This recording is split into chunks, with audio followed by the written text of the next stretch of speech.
Polenga Dzikoli,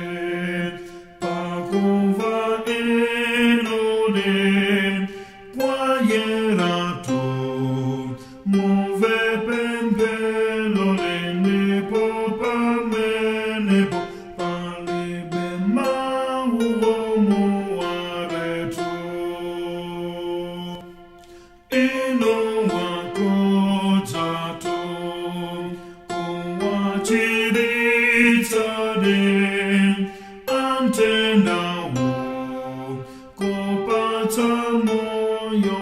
kuona masomo pa antu ose omuaretu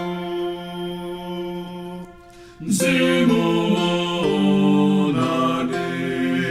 niwachikondicho Izaneto Molekirebo Parizamdi Mazo Paziko Ponsipo Muaretu Eno Atatu Odala Mlongoyo Timveretu Paziko Sepo mocho tende